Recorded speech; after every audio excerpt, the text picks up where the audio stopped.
청중의 마음을 어떻게 움직일 수 있을까? 기업과 신제품 홍보를 비롯해 입찰 경쟁에 이르기까지 비즈니스 영역에서 프레젠테이션이 요구되지 않는 곳은 없다. 전문 프레젠테이션 기업으로 지난 10여 년간 국내 유수의 기업과 관공서, 중소기업 등 약 1000회 이상의 프레젠테이션 연출 프로젝트를 공동으로 진행해온 컨텐츠 전문기업 PT원의 왕현중 대표. 프레젠테이션 업계의 스타를 꿈꾸며 대한민국 프레젠테이션의 왕도를 구축해가는 왕현중 대표를 만나본다.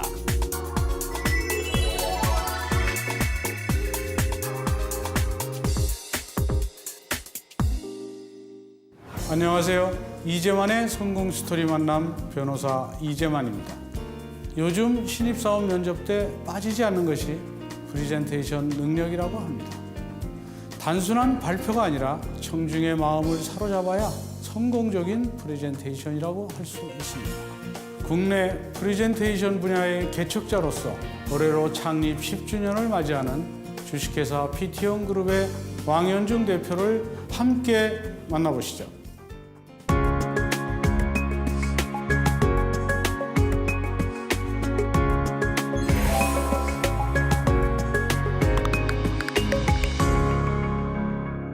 안녕하세요. 네, 안녕하세요. 반갑습니다. 예. 네. 프레젠테이션 회사 하면 다소 생소한데 네. 어떤 회사인지 소개 좀 해주시죠. 네, 간단하게 말씀드리면요. 그 비즈니스 현장에는 회사 내외부적으로 굉장히 다양한 어떤 프레젠테이션 이슈들이 많습니다. 네, 그런 프레젠테이션 이슈가 있을 때 저희가 이제 전방위적으로 그 프레젠테이션을 도와주는 역할을 하는 회사라고 보시면 될 것 같습니다. 그럼 뭐를 어떻게 도와주는 건가요? 그러니까 이제 프레젠테이션을 크게 한 세 부분으로 나눌 수가 있는데요. 이제 전략기획, 디자인, 그리고 발표 이렇게 나눌 수가 있습니다. 그래서 기획이라는 것은 그냥 프레젠테이션에서 전달할 내용을 만드는 건데요. 그러니까 이제 그 내용이 적확한가, 그리고 그게 단순히 그냥 내가 하고 싶은 이야기를 하는 건가. 그러니까 청중에게 들려줄 내용을 청중이 정말 듣고 싶어하는 어떤 스토리로 만드는 부분이 전략기획이고요. 이제 디자인은 요즘 굉장히 이제 프레젠테이션 디자인이 좀 이슈가 되고 있거든요. 그래서 이제 프레젠테이션의 전반적인 어떤 분위기를 연출을 하고요. 그리고 말로만 전달하는 부분들을 시각적으로 어떤 도움을 주는 부분이기 때문에 이제 실질적으로 슬라이드를 제작해 주는 일도 하고 있고요. 그리고 이제 발표자가 발표를 하는 데 있어서 어떤 키 메시지를 정확하게 전달을 하고 있는가. 그리고 이제 좀 부수적으로 어떤 발표자의 어떤 제스처나 어떤 시선 처리나 이런 부분들을 좀 코칭해 주는 일, 뭐 그런 서비스를 하고 있습니다. 그렇다면 이제 결국은 본인이 발표할 내용들을 청중들한테 효과적으로 전달하기 위한 어떤 연출이라고 볼 수도 있겠네요. 그렇죠. 그러면 그 연출하는 데서 제일 중요하게 생각하는 건 어떤 것들이에요? 그러니까 저는 프레젠테이션을 그러니까 연극하고 좀 비슷하다고 생각을 하거든요. 네, 그러니까 연극에도 배우가 있고 무대가 있고 관객이 있듯이 프레젠테이션도 발표자가 있고 그리고 슬라이드를 포함한 무대가 있고 또 청중이 있거든요. 저는 이제 그 중에서 다 중요한데 그게 유기적으로 잘 돌아가야지만 이제 프레젠테이션에서 성공할 수 있는 거거든요. 저는 이제 그 중에서도 청중이 꼭 필요로 하는 어떤 메시지를 어떻게 구사를 하느냐가 굉장히 중요한 것 같고요. 그 중에서도 프레젠테이션의 메시지가 가장 중요한 게 아닌가 저는 생각이 듭니다. 좋은 프레젠테이션이란 과연 무엇인가를 끊임없이 연구해온 PT원은 모든 분야의 프레젠테이션에서 전문가로서의 모범을 보이고 비즈니스 커뮤니케이션의 해답을 제시하는 프레젠테이션 전문 기업이다. 그 프레젠테이션 하면 평창 동계올림픽 유치하기 위해서 그때 이제 프레젠테이션도 상당히 그 올림픽 유치하는데 큰 역할을 했다 이러는데 그 당시에는 그 프레젠테이션이 어떤 점이 좀 뛰어났다고 생각하나요? 보통 이제 매스컴에서는 김연아 씨나 나승현 대변인의 발표가 좋았다라고 이제 많이 말씀을 하시는데 이제 제가 보기에는 그 역시도 어떤 메시지가 IOC 위원들이 정말 필요로 하는 메시지였거든요. 그러니까 과거 밴쿠버나 소치 올림픽하고 비교를 해보면 정확하게 이제 그런 부분들을 알 수가 있는데요. 그러니까 밴쿠버나 소치 같은 경우에 주요 메시지는 우리나라가 분단 국가잖아요. 분단 국가에서 올림픽을 유치하는 것은 세계 평화에 기여하는 길이다라는 키 메시지를 가지고 프레젠테이션 전반을 끌어갔습니다. 근데 이제 실제로 그때 프레젠테이션을 할 때 그런 영상들이나 그런 프레젠테이션을 하는 광경들을 보고 IUC 위원들이 막 눈물도 흘리고 그랬어요. 그렇군요. 굉장히 감동적으로 했음에도 불구하고 근데 뭔가 평창을 선택하기에는 좀 아쉬웠다 이거죠. 세계 평화라는 어떤 키 메시지 자체가. 근데 이번 평창 동계올림픽 같은 경우에는 실제로 테레스 번스라는 아주 유명한 프레젠테이션 컨설턴트가 그 프레젠테이션을 주도를 했고요. 이제 그분이 이제 메시지를 찾아냈는데 그 메시지가 뭐였냐면 동계 스포츠의 외연을 확장하는 것 그리고 그 중심에는 평창이 있다라는 것이었거든요. 그리고 실제로 평창이 아주 조그만하게 드림 프로그램이라는 것을 했었습니다. 이 드림 프로그램이 뭐냐면 동계 스포츠를 못 접하는 국가들이 있잖아요. 아프리카나 아랍이나 이런 친구들을 데려다가 훈련을 좀 시켰었거든요. 동계 스포츠의 외연을 미개발까지 확장시키는 것이다. 그 중심에는 평창이 있다. 이렇게 이야기를 하니까 IOC 위원들이 그거다. 그렇게 생각을 한 거죠. PT1이 네. 프레젠테이션 전문 기업이니까 네. 우리 대표께서 네. 이 회사를 소개하는 그 프레젠테이션 한번 들어보면 어떨까 하는데요. 네. 사실 프레젠테이션 전문가라는 명찰을 달고 프레젠테이션 하기가 상당히 좀 부담스럽긴 네. 한데요. 네. 네. 한번 해보도록 하겠습니다. 네. 전 세계에서 하루에 진행되는 프레젠테이션의 수가 대략 한 몇 건 정도나 될까요? 마이크로소프트의 통계에 의하면 하루에만 무려 3천만 건 이상의 프레젠테이션이 진행된다고 합니다. 이 3천만 건의 프레젠테이션에는 회사 내부에서 상사에게 보고하는 혹은 회의를 주도하는 식의 아주 간단한 프레젠테이션도 있을 거고요. 자, 어떤 경우에는 회사의 사활이 걸린 아주 중대한 프레젠테이션도 있을 겁니다. 이 3천만 건이라는 숫자가 이야기하듯 우리는 어쩌면 정말 매일매일을 프레젠테이션을 하면서 산다고 해도 과언이 아닙니다. 이 프레젠테이션의 결과에 따라서 개인의 능력이 평가되기도 하고요. 심지어는 회사의 흥망성쇠가 결정되기도 합니다.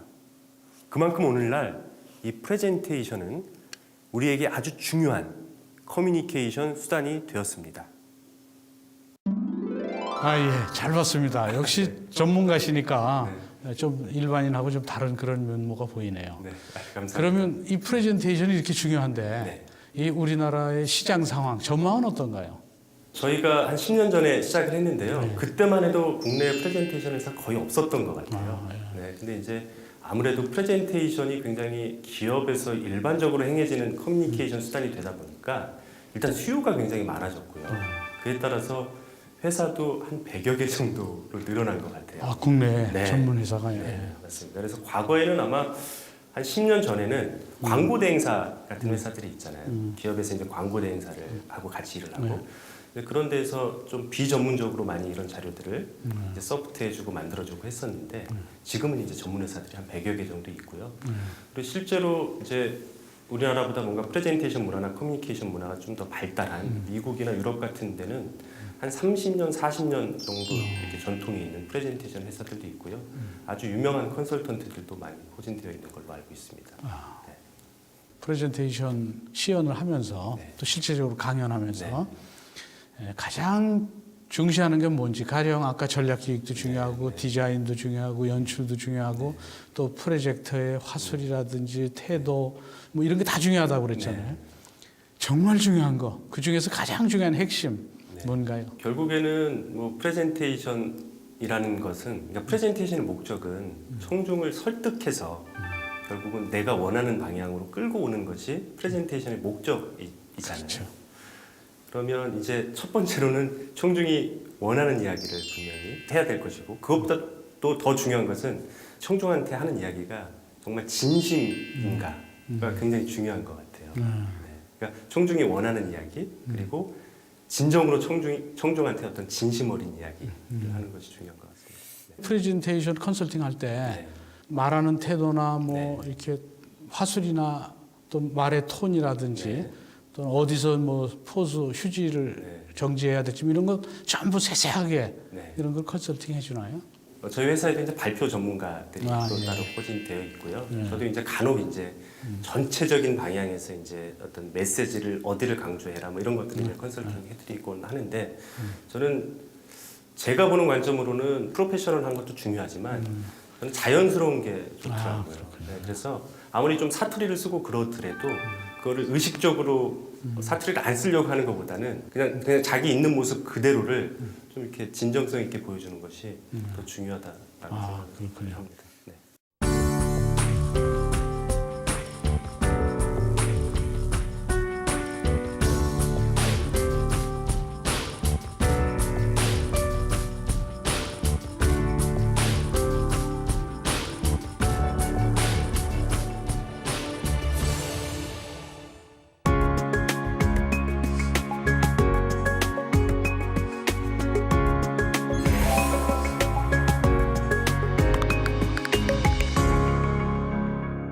이 지금 프레젠테이션 기업이라는 게 10년 전에 생소했는데 지금 그 10년 전에 이미 이 기업을 만들어서 여기까지 왔는데 어떤 계기로 이 회사 만들게 됐어요? 국내 이제 아주 굴지의 기업에서 아주 중요한 어떤 프레젠테이션이 있다라고 연락이 왔어요. 그게 한 2천억 정도 되는 규모의 프레젠테이션이 있어요. 부가가치가.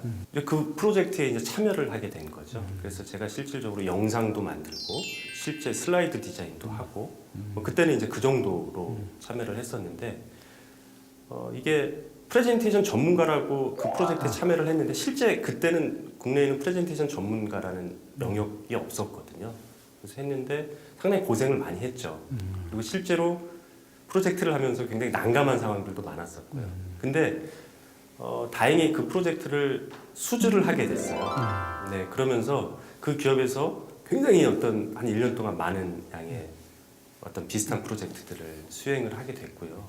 근데 곰곰이 생각을 해보니까 그 기업뿐만이 아니고 아주 많은 기업들이 이런 프레젠테이션 이슈에 봉착해 있을 텐데 이런 것들을 해결해주는 회사를 만들면 어떨까 해서 이제 회사를 시작하게 된 거죠. 그동안 이제 수많은 프로젝트를 해오셨는데 가장 보람 있거나 기억에 남는 프로젝트는 어떤 것인가요? 첫 프로젝트가 가장 좀 기억에 많이 남고요. 그게 이제 설레임도 있었고 프로젝트가 진행되는 과정에서 좀 예측 불가능한 것들이 많잖아요. 그렇죠. 네, 그렇기 때문에 첫 프로젝트가 기억에 남고요. 또 이제 스토리가 있는 어떤 프로젝트가 좀 기억에 많이 남거든요. 그러니까 예를 들면 다윗과 골리앗의 싸움에서 저희가 이제 다윗의 입장에서 프로젝트를 이제 진행을 하는 거죠.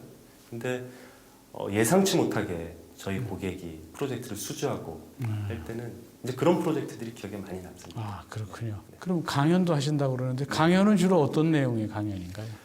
저는 이제 주로 프레젠테이션 기획이나 디자인 쪽 강의를 많이 하는데요. 제가 이제 관심 있는 부분 그리고 이제 공부를 많이 하고 있는 부분은 이제 디자인 쪽, 프레젠테이션 디자인 쪽 강의고요. 주로 이제 거기서 다루는 내용들은 이게 시각적인 메시지를 전달을 하는 거다 보니까 기본적으로 이제 시각 언어에 대한 것들에 대한 이해가 필요하거든요. 그러니까 이제 프레젠테이션 슬라이드 안에 노출되는 시각 언어들, 텍스트, 뭐 다이어그램, 뭐 그래프, 그다음에 사진, 뭐 색상 이러한 이제 시각 언어들이 있잖아요. 그 시각 언어들을 기본적으로 다루는 방법들 그리고 내가 어떤 강조할 메시지를 효과적으로 돋보이게 하기 위해서는 그런 언어들을 가지고 이제 여러 가지 디자인적인 테크닉을 줘야 되는데 그런 어떤 테크닉을 주는 방법들 뭐 그런 강의들을 하고 있습니다. 아, 그렇군요. 프레젠테이션의 중요성이 부각되면서 자료를 단순히 읽어내려가는 브리핑 방식에서 탈피. 최근에는 동영상처럼 앞과 뒤가 연결이 되고 처음부터 끝까지 기승전결로 감동이 연결되는 스토리 중심의 프레젠테이션이 각광받고 있다. 프레젠테이션을 만들어야 되는데 사실 강의 들으러 올 시간도 없고 네.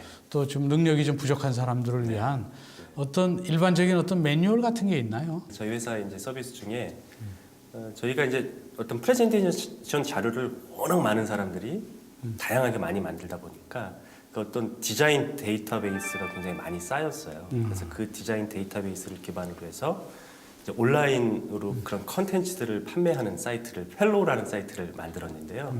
그 사이트는 이제 무료로 템플릿을 다운받을 수도 있고요. 아주 적은 돈을 내고 어떤 컨텐츠를 다운로드 받을 수가 있는데 들어가 있는 컨텐츠들이 굉장히 다 전문가들이 만든 거기 때문에 실제로 다운로드를 받아서 써보면 전문가가 어떤 의도로 이렇게 디자인을 했는지 그런 것들을 좀 경험해 보실 수 있을 것 같아요. 그렇군요. 그런 사이트가 있고요. 그다음에 이제 최근에는 그 슬라이드 쉐어라는 해외에 굉장히 유명한 프레젠테이션을 공유하는 사이트가 생겼습니다. 그래서 어떠한 본인이 어떤 진행할 프레젠테이션의 주제를 키워드로 치면 관련된 어떤 자료들이 굉장히 많이 나와요.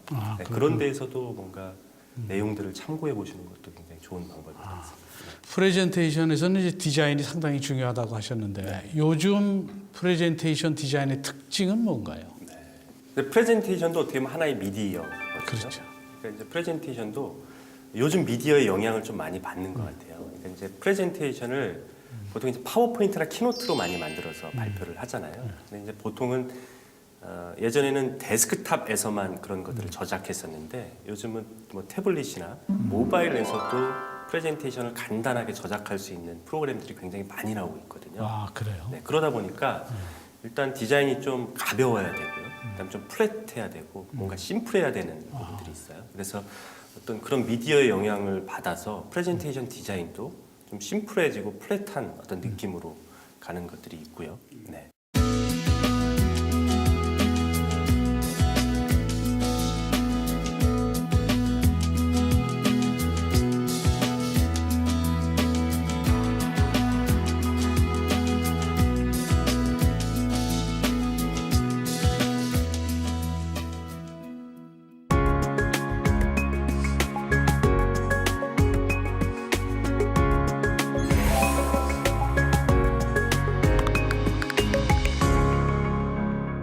프레젠테이션 하면 나만의 독특한 개성 있는 프레젠테이션을 좀 갖고 싶은데 요새는 이제 다 비슷비슷해서 어떤 특색이 없다 이런 얘기들도 있는데 근데 그게 그 파워포인트라는 툴로 만들기 때문에 그런데요. 예. 요즘은 이제 굉장히 좀 툴이 많이 다양해졌습니다.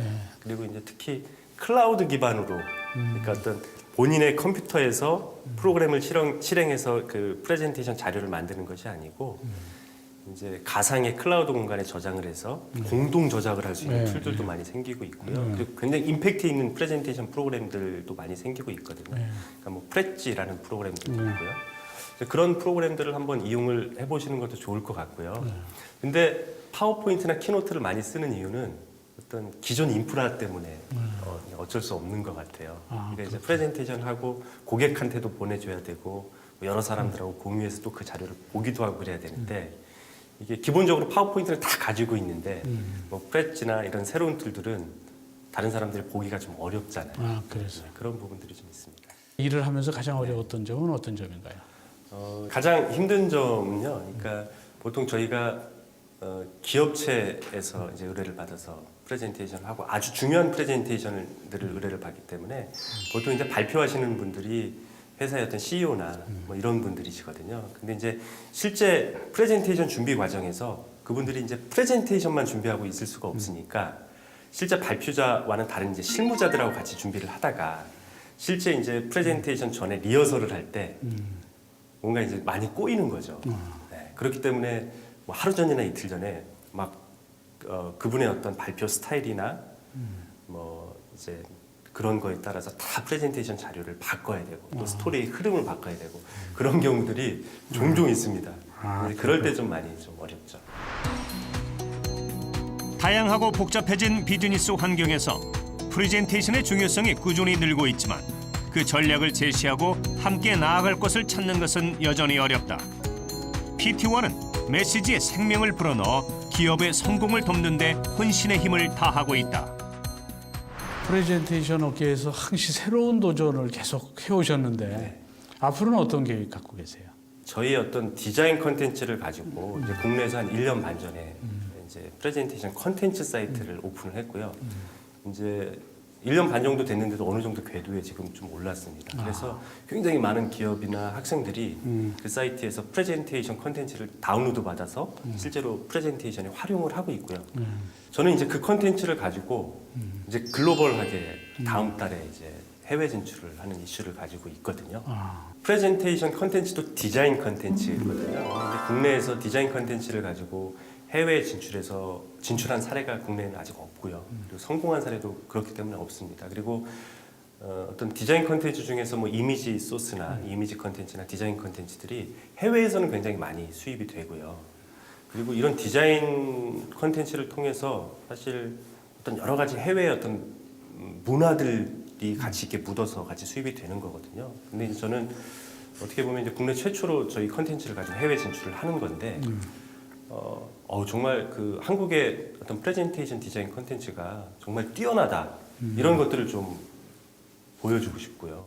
프레젠테이션 업이라는 게 어떤 용역업의 한계를 벗어나서 뭔가 이제 글로벌하게 또 컨텐츠화돼서 뭔가 이제 비즈니스 할 수 있는 그런 부분들을 좀 집중해서 생각하고 있습니다.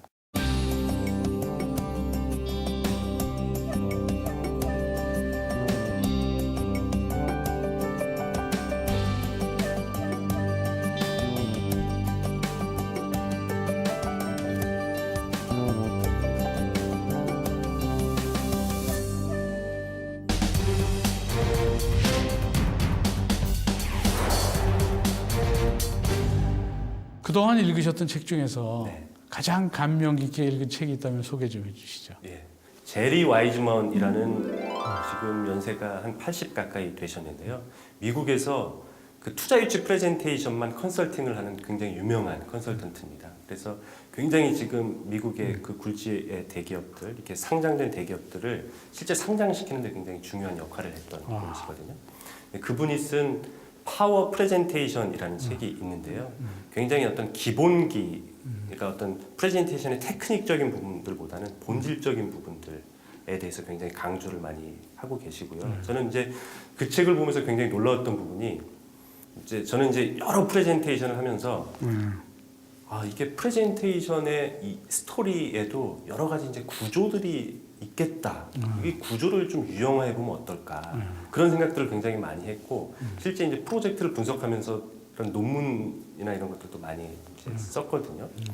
예를 들면 그 구조라는 것이 그런 것입니다. 그러니까 프레젠테이션을 할 때 어떤 경우에는 위기를 말하고 기회를 이야기했더니 청중들이 좀 더 움직여주더라. 아니면 신제품 발표를 하는데 제품의 특징을 이야기하고 혜택을 이야기했더니 청중들이 더 잘 움직이더라. 근데 그런 것들을 유형화를 이제 좀 하고 싶은데요.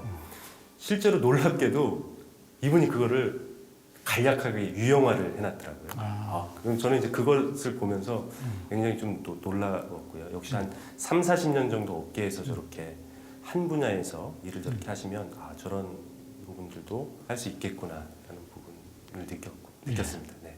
프레젠테이션 분야에 아주 관심 있는 분들도 많은데 그 관심 있는 분들은 과연 어떤 준비를 해야 되는지 특별히 뭐 해주고 싶은 말씀이 있다면 부탁드리겠습니다.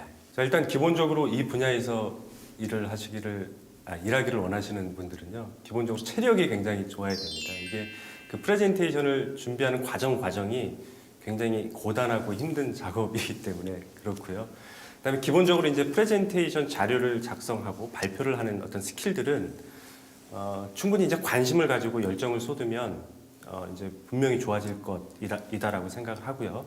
근데 결국에는 뭔가 어떤 익숙한 사실들을 가지고 뭔가 새로운 통찰을 가지고 뭔가 차별화된 어떤 요소들을 만들어내야 되는데 그러기 위해서는 굉장히 다양한 경험들이 많이 필요할 것 같고요. 그다음에 어떤 많은 독서량이 그런 어떤 차별화 포인트를 찾아내고 새로운 것들을 만들어내는데 굉장히 많은 도움이 될 것 같습니다.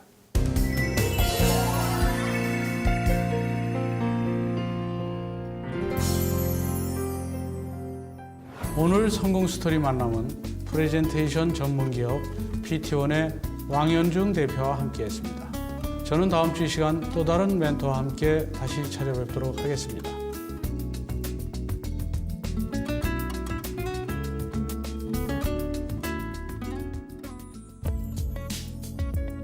평창 동계올림픽 유치단의 최종 프레젠테이션은 세계인의 마음을 움직여 우리가 원하는 것을 얻게 했습니다. 좋은 프레젠테이션은 타인의 마음을 열게 합니다. 성공적인 비즈니스를 이끄는 올바른 프레젠테이션 분야를 성공적으로 개척해온 PT원의 왕연중 대표. 그만의 독특한 개성이 빛나는 남다른 전략으로 올림픽 지원이 더 높은 가치를 인정받아 국내는 물론 전 세계에서 각광받는 프레젠테이션 기업으로 거듭나기를 기대합니다.